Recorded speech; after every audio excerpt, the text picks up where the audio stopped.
Oi, oi, I'm super excited for this one. We are now heading to Corey's place to drop off the trailer. That's about an hour's drive, but then after that, we are dropping into Sydney Tools. We are going to be dropping probably $4,000 to $5,000 on tools. These are going to be for the renovation, so you can probably have a guess at what tools I'm grabbing, but drop it in the comments, have a guess, and let's go for a drive.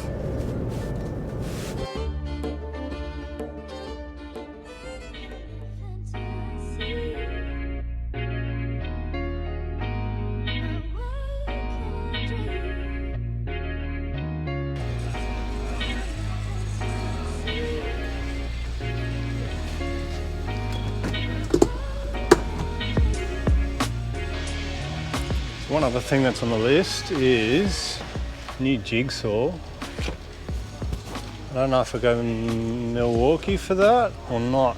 I've also got to get a new reciprocating saw. I've taken the other one apart from Milwaukee. It's not unlocking, so I can't get a bit into it. So I don't know if I'll get one now, if I go Milwaukee or Makita. Then we've got the Makita aisle. Got a heap of kits going on at the moment. A few redemptions.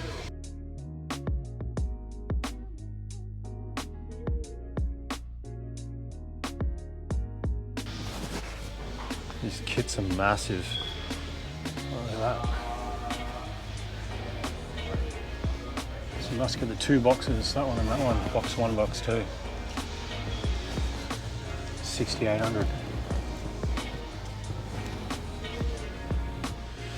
Then they've got the large toolbox.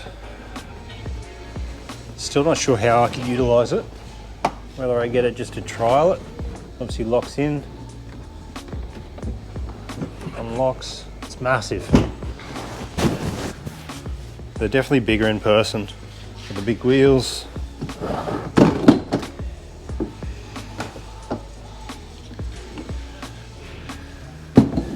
I've got the power stations in now. Love to give one of these a go. I think they're a couple of grand. I think they were 2.5 or something. So a little bit out of my price range for something I'm not going to use too often. At least I don't think I'll use it too often. And they've also got the new wall mount system. Wonder if I could utilise that on top of the Pajero. Wonder if that's any better than the single mounts like this. Single mounts, so like that. That's what I've got on the Pajero at the moment. Got 3 of those. But we've also got the halves. It's about time they brought these out.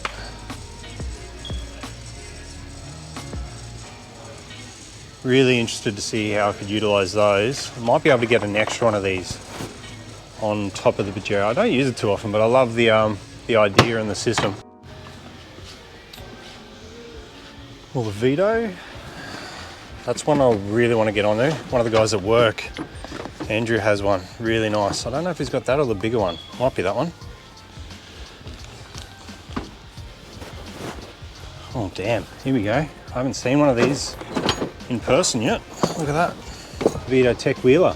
So pretty much identical to the Tech Tac, which I already have. An absolutely awesome bag. Really good for traveling, getting to site from like around the city, that sort of stuff. You do a lot of fly in, fly out stuff. That's the bag I went to. That's the tool bag. Absolutely loved it, but having the wheels would have been perfect, especially when you get up to around the 25 kilos. So pretty similar. Got a heap of pockets, which I love.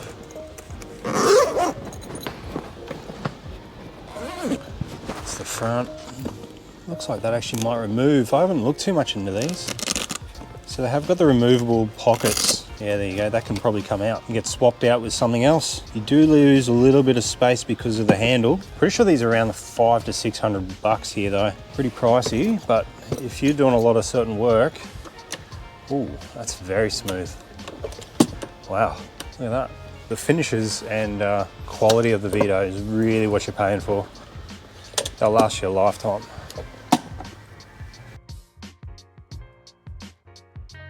I'm gonna have a hard time leaving without this.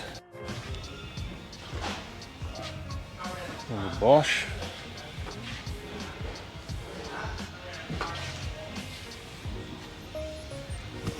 I really do like these ones. These are really smooth.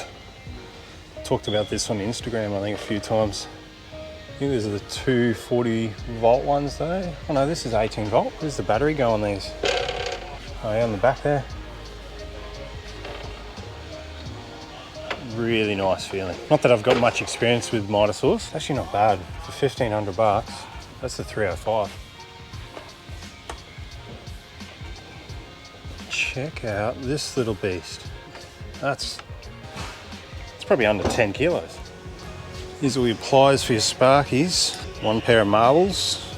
Heap of these ones. If you haven't seen my post on those, they're actually not bad, especially for the price. They come down in price now and then as well, so keep an eye out for that if you're going to try them. They are cross cuts. They really did compare pretty close to these, so not bad for the price. Don't mind the Weeha cross cuts. We've still got to do that big comparison, haven't we?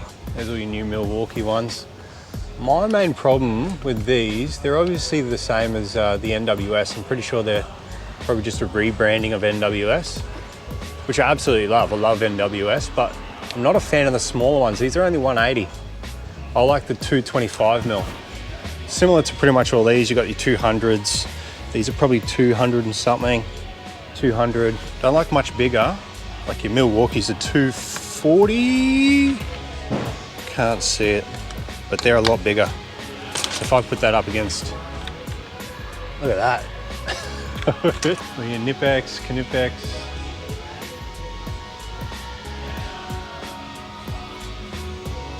Fully insulated.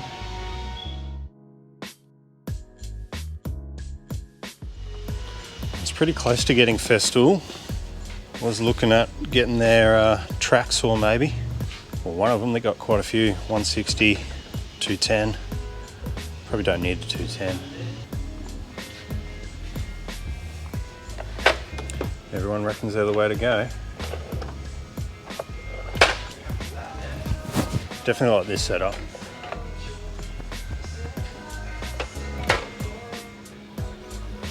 Milwaukee drawers.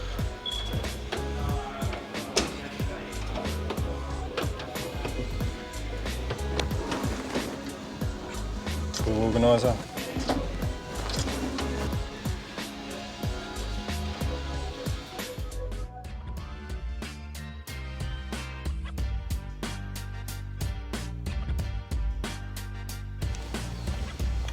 It's actually one a lot of people have told me to get onto. Give it a go. Don't know, maybe. Really similar to the Makita one.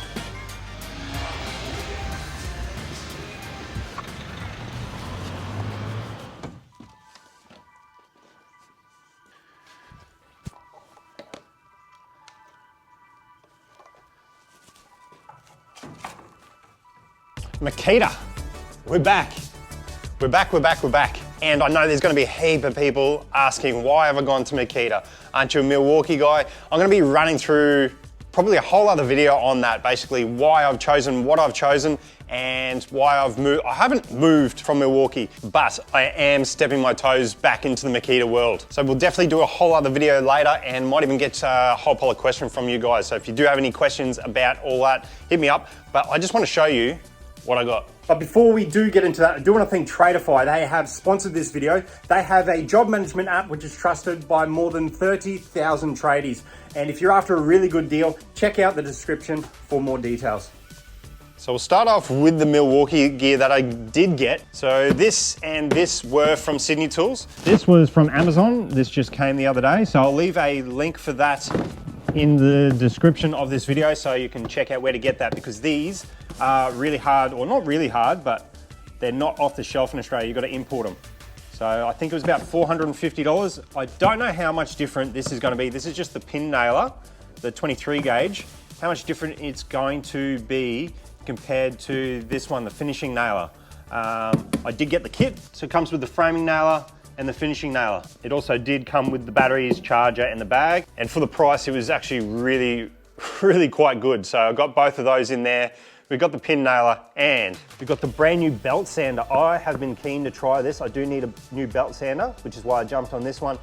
High output, this one. They reckon it is just a killer. So really keen to give that a go. And then we've jumped to the XGT. So all this gear is XGT, it is the 40 volt, and we did grab the track saw. So this comes with the guide, comes with 2 batteries. Obviously this is starting onto a new platform, so I needed batteries. So I did grab 2 kits. I grabbed the plunge saw kit and also the big boy. This one here, the 305mm slide compound saw. So this comes with 2 4-amp-hour batteries and a rapid charger. I also grabbed the cordless rear handle saw. I have not used a rear handle. This is the big boy as well. This is the 260. And I will say that the rear handle saw and the miter saw were given to me from Makita Australia, and they wanted to help support the channel, so they sent those out. So massive, massive thanks to those guys. When it comes to my review and my look at all this sort of stuff, the fact that they have handed that over to myself for free, it is for free, will not change the fact that I'll be fully honest with it. The exact same with everything else that I've reviewed in the past. And then down here, we grabbed this one. This was one of the last ones on the shelf, so no box for that one, but grabbed that from Sydney Tools, and we also grabbed that from Sydney Tools as well. The dust extraction. This is the 40 volt, has the AWS built into it, so, but it will talk with the saw, so the miter saw, and I believe with the track saw. While I was at it, I also grabbed 2-meter stabler level. Then also from Amazon, I'll leave a link for this as well in the description. This is Reekon. So this is the M1 caliber. This measures your timber. It clicks onto your miter saw. So we might see if we can get that done today, or that might be another video. This is going to be a big one. This clips onto that and measures your timber, so you don't need a tape measure. Good, bad. I've heard really mixed reviews on this. So yeah, we'll see if it's hit or miss. So on top of these, I've also ordered a Dewalt miter saw stand. I got the Dewalt because it's basically the most rated stand from the polls I did online, and which was really fascinating. I really wanted to grab the Makita one, but yeah, it didn't really rank that well. Sorry, Makita. And also the Makita X-Lock grinder. So I'm super keen to get that. I'll probably pick up that maybe during the week sometime, I'm not really sure. So what else? And also while I was at Sydney Tools, I ordered a M12 high output battery. So the 2.5 high output, really, really keen to use that, especially because someone messaged me and said that it might work really well on the cable stapler, that it might go into hardwood a little bit better. So that'll be almost the first thing that I do with that thing. So really keen to give that a go. Well, I think I might leave it with you guys. I'm gonna probably do a whole nother video with the unboxing and having a look at each tool. And yeah, I'm really excited to get into this, but I guess that's it, guys. Until next time, stay addicted to tools.